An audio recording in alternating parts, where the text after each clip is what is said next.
Welcome one and all, whoever may be watching this, part 40, far out. What are we playing? Tides of Numenéra, that game?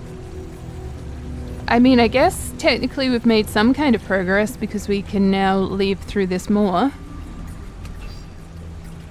to the trade post, so that's perfect. Let's just have a quick chat with Orthong. Or Orthfung, sorry. Is this the frame you're looking for? One quick glance at it is apparently all he needs. He yelps with delight, takes it from your hands, and strokes the joints of the collapsed frame. He studies it carefully. It doesn't appear that the Murdens have damaged it extensively. It still seems to have that constant low hum of power, and yes, this will do nicely. He hands you a bag with an impressive amount of shins inside. I need to talk to you. He grabs Allergan's forearm. Pull one of these halfway out, Allie. He keeps his other eye trained on the frame, as Allergan lifts a tattoo hissing and buzzing from his skin. Orth leans forward, licking his lips. Yes, he whispers, yes. He grabs Allergan and kisses his friend full on the mouth. My friend, I forbid you to use your tattoos anymore unless... He pauses, clearly building for dramatic effect. Unless you enjoy throwing your family and friends. He beams. His mouth hangs slightly open and there is a sunken look in his eyes. My family? The smile slowly fades from his face. I thought this might be happier news for you, Allergan. Do you understand what I'm saying? What are you saying? I'm saying that all this time, Allergan, you have been carrying around your family and friends. They have been transmuted into energy and transplanted onto your forearms.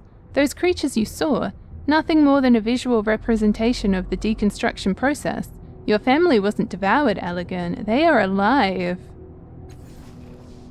Orth, are you saying that I have been using my family and friends as weapons? I have been stealing their power to defend myself? Have I damaged them? He grabs Feng's arms and rasps. How do I restore them to humanity? How many times have I used them? Why did I never count, never think? Well, yes. You have been using them like that, which is why I suggest that you take special care with them. But they might not have suffered ill effects. I cannot say for sure. All you need to do is reactivate the frame and they will be restored to you. He scuffs the ground with his foot and mutters. We can evaluate their progress then. He snatches the frame from Orth and snaps it out into its full expanse. He runs his fingers along the sides, his agitation increasing by the moment. Why is this not working? Orth, why isn't this working? Perhaps it requires a special activation sequence? Is that true, Orth? Could that be it? Perhaps, yes.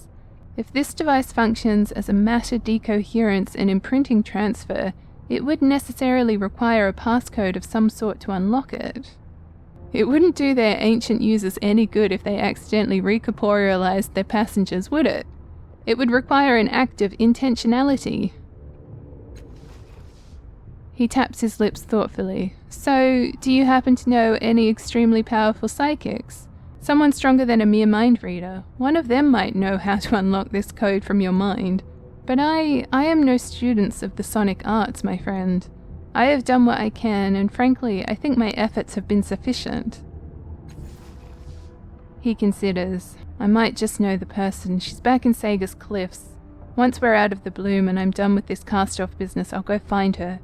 He wraps his arms around Feng in a sudden embrace, and his voice is husky. I'm forever in your debt. You have been sufficient, and more than sufficient. You have been heroic. I will... Stronger than a mind reader, eh? Gods, I hope she's still living there. Feng waves an embarrassed hand. You gave me a puzzle, Allergan. It was a delight. He frowns a little. Though if you could explain to Min just how helpful I've been and tell him how I unlocked the secret none of them could, that would go a long way towards clearing this debt you mention. He fakes a cough, as if unused to displaying emotion. Well, my work is finished. I really must return to my position in the Order. Farewell. I'll remember that. So he's just casually going back to Sega's Cliffs now? What the mess? Okay, so I guess that's that done. Find a way to restore her sight. I mean, I guess technically we could just talk to a few people. No, thank you. I shall keep my face.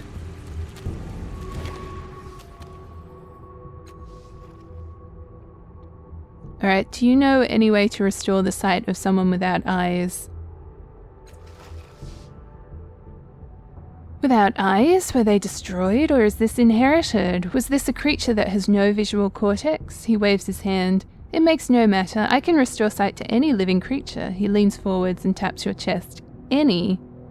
We restore the blessing of sight, and with just a few minor side effects. Obovich is nodding and smiling and prepares to offer a boast himself, but as he holds up his strange arm, his index finger in the air, he pauses and says quietly, "Do you mean restoring sight and retaining independent nervous autonomy? That is, without scooping out portions of the brain?" The subject should retain her faculties, yes. Making a note. Oh dear, oh dear, oh dear. He paces a very small circle. I know only one procedure that meets the specific qualification that she retains all her faculties, I'm afraid. It is long work, long, hard work, long, hard, expensive work. He glances at Obovich. One of Obovich's eyes could do it, but this cast-off, we cannot pass up this opportunity. The half-man returns his partner's quick look. It would require compensation worth more than coin. Perhaps if you found an interesting test subject for investigation, we could consider a fair trade. When I say perhaps and could, I actually mean that would suffice. I see where Dr. Desmarais is headed with this. She would make an excellent test subject. Expensive and time-consuming. What about all the eyes your colleague has on his head? Did he undergo all these surgeries one by one? My friend, these eyes provide a valuable function to me, and they are not simple baubles to be handed out as favours. They are affixed to me and provide certain insights. He bobs his head quickly and nervously, as if to belay his words. One of them falls from his head. Blast! He adds, hastily scooping it up and reattaching it. Very well, very well. You've caught us in a slight embellishment, as one might expect from someone of your mental calibre. He looks to his compatriot. Did I not tell you that our friend's intellect was something to be admired? I did. He bows to you. We won't necessarily need a subject, I suppose. But I did not embroider the truth entire. This is an expensive item. To replace it will cost 280 shins. Sure, I've made so much money. Take the money. He shakes his head sadly. Such a possible contribution to knowledge and learning lost. That doesn't stop him from taking your money. I hope my esteemed colleague will cheer himself by thinking of how we can advance our research through the expenditure of these funds. He elbows Obovich. I believe our guest is waiting for something. Making a note. What? Oh, yes, my apologies. He reaches up to the profusion of eyes on his head and selects one, seemingly at random. With a grimace, he works it free from his head. His scarred flesh flows around and fills the hole where it resided. Simply place this eye in the recipient's face and it will do the rest of the work. Easy! Woo! Alright, we are just helping people left, right and centre.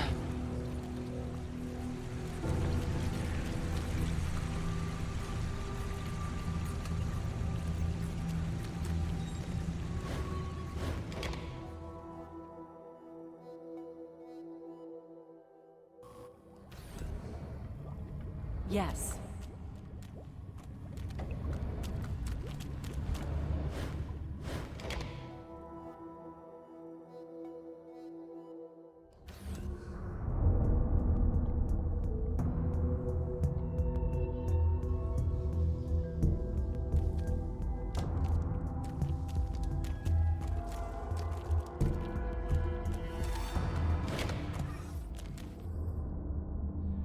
I have an eye for you. I love it. Just press it into her face. Thoik. Sweet sight returns. I welcome it, friend. The eye begins to burn into her flesh, extruding small legs that heat and twist as they burrow deeper into the meat and bone of her head. She clasps her hands over the eye, instinctively scrabbling at the invasive device, and you recognize the titanic act of will it takes for her to let the eye do its work. Her trust in you must be great, or her need for vision desperate. So much pain, yet nothing compared to how I lost them. Did she speak true? After what seems like an eternity of her screams and moans, Scourer pulls her hand from her disfigured face. She tilts her head up at you, and her mouth stretches into an involuntary smile of pure joy. You wave your hand in front of her face, and the eye tracks it naturally, cleanly. She throws her arms around you, sobbing with relief and happiness. I see lights, the shadows, the bloom. Never has this meat hell looked so wonderful. At last she collects herself, wiping away the stream of tears that poured from the single eye. She looks in amazement at the moisture on her hands and mutters, "It has rebuilt the entire structure. Amazing. More investigation required." Then she glances up at you and thrusts the jar into your hands. "Here, more trouble than it was worth." She turns away, gasping in delight at every newly revealed sight. Making a note. Yeah. Oh, what's-his-face wants to talk to me. Or he did want to talk to me, didn't he? All right. Did I miss that moment? Oh, that's a bit sad. All right. Forward. Onward. Okay, so I am gonna go rest, I think. We'll level up Makina.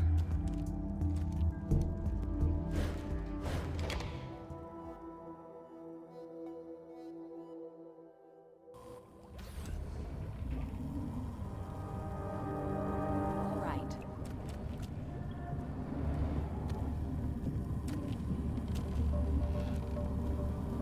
Maddie, I was wondering. No one's called me Maddie in a long time. No one alive, that is. Well, that certainly is something we need to fix. My thoughts exactly. Ready.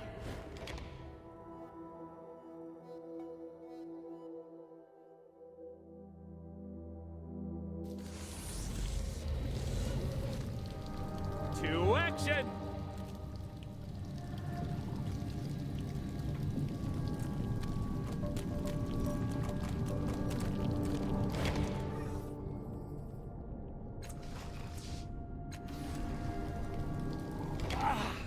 That's more like it. What?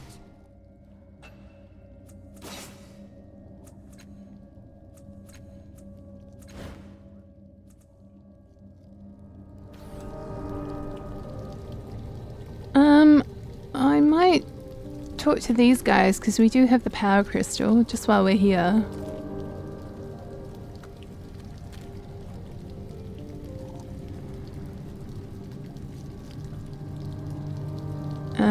Let's go.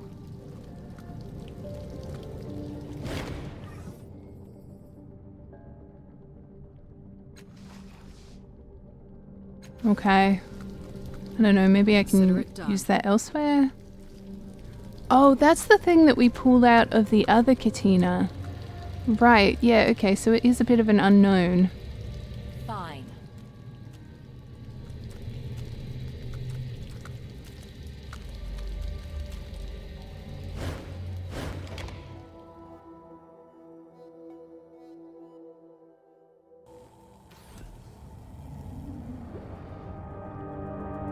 Right.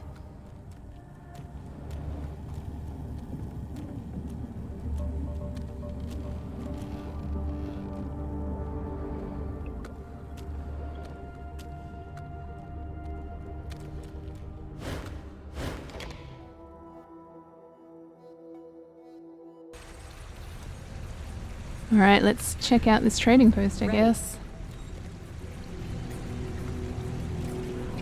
I should probably sell a bunch of stuff, or at least pass it out between everyone. remember that. A scene of horror lies before you, the walls and floors turned against the inhabitants of this chamber, opening toothy orifices to drag them down and devour them. Judging by the half-devoured wagons and other debris, this was a market of some kind, or a trading post. To your left, across the room, is a massive slumbering maw. Its mouth gapes open and a portal shines within. I guess that's probably where we want to go.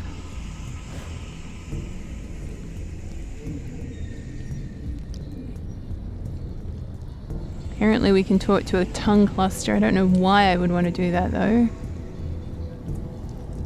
So there is stuff that we can loot. Doing it now. I just don't know if we want to go to the Ascension. Ready.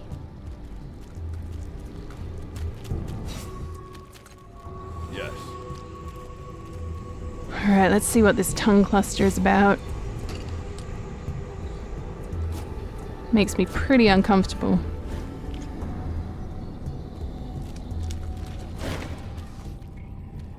A wriggling mass of tendrils rises from the ground. They remind you of the tongues that surround a moor.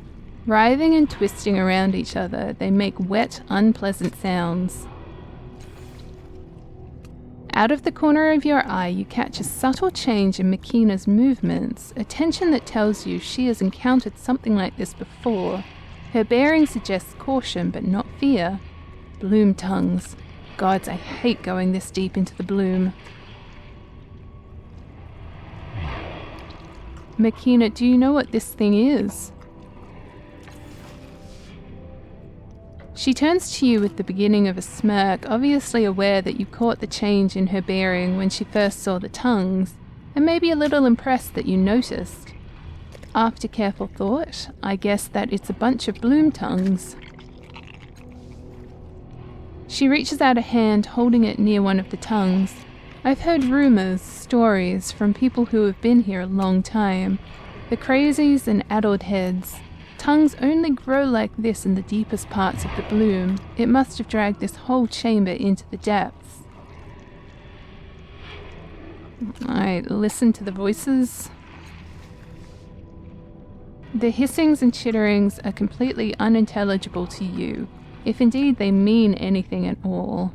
I don't necessarily know if I want to touch it, so we're just going to leave it. I might assume it's a way that I can die. If the thing grabs me and, like, eats me or something, you know?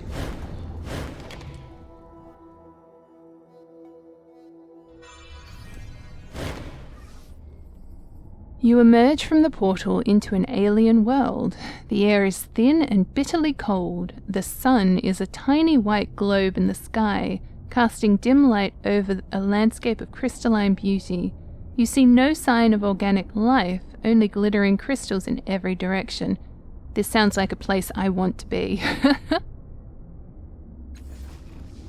By the Black Three, such beauty I never dreamed.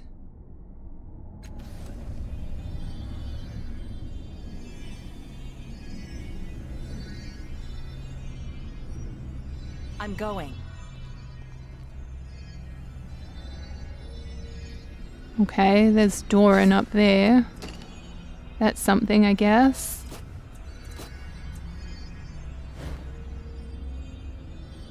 I'll handle it.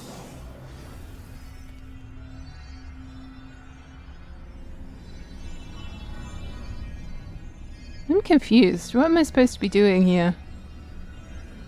I'm there. Like, Shadows. that's as far as I can go. Can't interact with anything. There may be other portals that... Like, I legitimately... Oh, that's a bridge. Okay, there we go.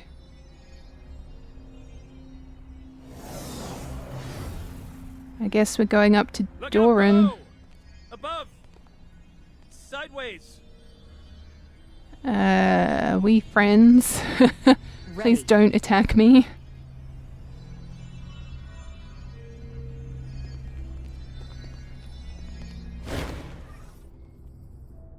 This tall, weathered man nods to you. He holds himself stiffly as if something will crack off if he moves too quickly. He glances at your tattoo and smiles. Hello, Castoff. I am Doran, prophet of the changing god. It's been a while since we've seen anyone come through here. What's your business in the Ascension? Dracogen sent me. He raises his eyebrows. Is that so? I'll leave you to your business then, unless there's something else you wanted to discuss. You don't hear any thoughts from his mind at all. It's just quiet, as if something is carefully and silently listening from the dark reaches of his head. I dislike these people. What does it mean you're a prophet of the changing god? A title only, he says, bowing his head in momentary respect. The cultists of the changing god believe I have a special connection because I found some well-hidden secrets of your father's once. He shrugs. Between you and me, I just got lucky. Are you related to the cult of the changing god in Sega's Cliffs? We are cultists of the changing god, yes. Though I am afraid we have little to do with our colleagues in Sega's Cliffs. There is not a lot of oversight between our churches.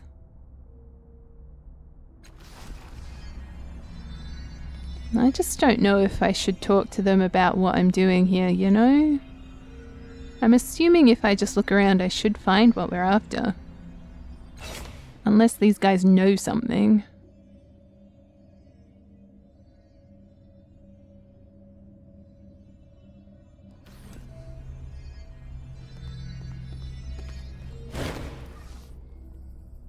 This tall, lithe man has an unkempt shock of bright red hair. His skin is ashen, as if coloured by the dust of old tomes. It's been a long time since he's seen a real sun. His smile is thin and twitching, and a demented light burns in his eyes.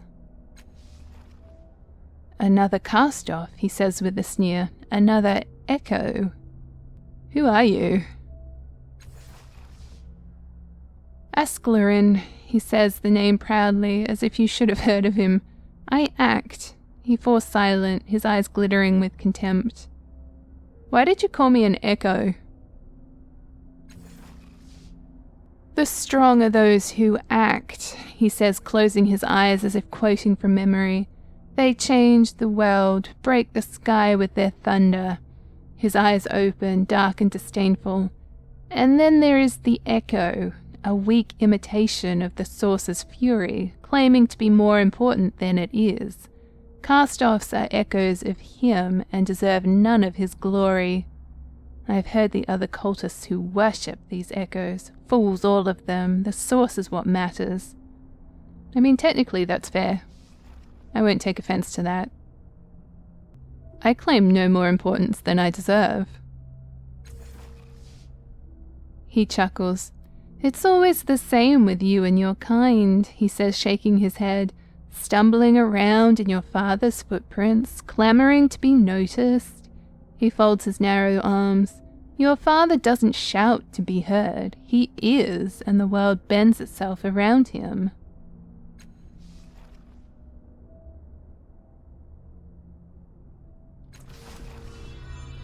I'm just going to leave it at that. On it. So then I guess we're just looking around? Unless I need to talk to them, maybe? Oh, here we can interact with something. The speaker. The builder. Encampment.